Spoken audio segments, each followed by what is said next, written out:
అందరికీ నమస్తేనుల్లా welcome to సాఫ్ సీదా ముచ్చట. ఏం కాలమో ఏం పాడో పోన్రి, పేరుకు వానకాలమే గాని ఎండలు దంచుతున్నాయి. ఉత్తర భారతదేశాన్ని ఉడికిస్తున్నాయి ఎండలు. జనాలైతే పిట్టలెక్కనే రాలిపోతాన్రు. ఈ దిక్కు కరెంటు కోతలు, ఇంకో దిక్కు ఎండ దెబ్బకు మస్తు మంది జీవిడిస్తుండ్రు. ఉత్తర భారతదేశాన్ని ఉడికిస్తున్న ఎండలు, వడదెబ్బతోటి జనాలు ఏడు కాడ రాలి పడుతుండ్రు. ఇక రోడ్డు మీద డ్యూటీ చేస్తున్న పోలీస్ కాకకు ఎండ దెబ్బ తగిలి ఎట్లా పడిపోయిండో చూడుండ్రి. తోటోళ్ళు వీడియోలు తీస్తురు కానీ ఏదైనా బండెక్కించుకొని దగ్గరున్న దావకాన తీసుకుపోయి ఎగురం చేయలేదు. ఇంత అధ్వానం ఉన్నారు. వీళ్ళేం జనాలో ఏమో అనిపించబట్టే.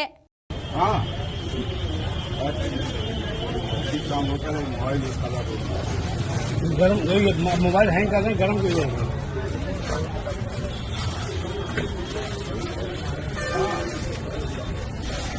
ఎండ దెబ్బ తలిగి గిలగిల కొట్టుకొని పోలీస్ అయిన ప్రాణమిడిచిండు. వీడియోలు తీసేదానికంటే ఆయన జల్దిగా దావకానకి వేసుకపోతే బతికెట్టోడు పాపం. వీళ్ళకి ఎవరు నౌకరిచ్చిర్రో తెలియదు. ఇంత ఘోరంగా ఉన్నారు. ఇవాళ ఢిల్లీలో ఇప్పటిదాకా వడదెబ్బ తలిగి 300 మంది జీవిడిచిండ్రు. 100 మంది దావకాన్ల పాలైనరు. బయటికి వస్తే కథం కొర్రాయి లెక్కనే మండుతున్న ఎండలు. మన దిక్కు వానలు కూడా ముఖం సాటేసినాయి. రైతులకు కూడా తిప్పలే ఉన్నది.